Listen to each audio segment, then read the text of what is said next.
नमस्कार दोस्तों, हम आज आप लोगों को बहुत ही मज़ेदार गीत सुनाने जा रहे हैं। चलिए गीत सुनिए और इसका आनंद लीजिए। ना सोवे राम रे ना सोवे राम, बिना बिंदी कजरवा ना सोवे राम। ना सोवे राम रे ना सोवे राम, बिना बिंदी कजरवा ना सोवे राम। नैहर में हमारे सब लोग भरे हैं, नैहर में हमारे सब लोग भरे हैं। के खोजिए राम अरे के खोजिए राम, बिना पापा सुंदर बर के खोजिए राम। बिना पापा सुंदर बर के खोजिए राम। ना सोहे राम अरे ना सोहे राम, बिना बिंदी कजरवा ना सोहे राम।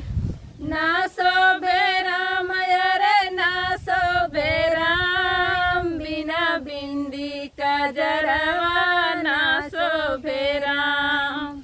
नैहर में हमारे सब लोग भरे हैं, नैहर में हमारे सब लोग भरे हैं। के करी है राम अरे के करी है राम, बिना माई दरवा के करी है राम। के करी है राम अरे के करी है राम, बिना माई दुलरवा के करी है राम। बिना माई दुलरवा के करी है राम। ना सोहे राम अरे ना सोहे राम, बिना बिंदी कजरवा ना सोहे राम। ना सोहे राम अरे ना सोहे राम, बिना बिंदी कजरवा ना सोहे राम। नैहर में हमारे सब लोग भरे हैं, नैहर में हमारे सब लोग भरे हैं।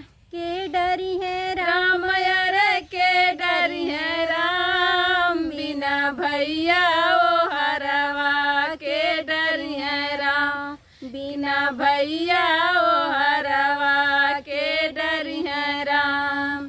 के डरी है राम अरे के डरी है राम, बिना भैया ओ हरवा के डरी है राम। बिना भैया ओ हरवा के डरी है राम।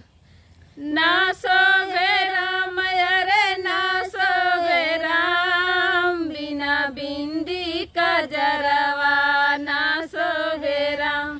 बिना बिंदी कजरवा ना सोहे राम।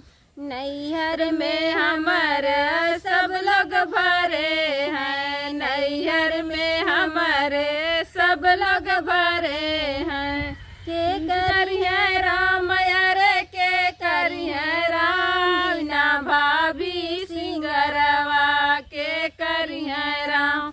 बिना भाभी सिंगरवा के करिए राम।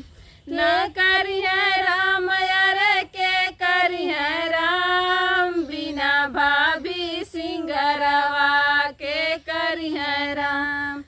ना सोहे राम अरे ना सोहे राम, बिना बिंदी कजरवा ना सोहे राम। बिना बिंदी कजरवा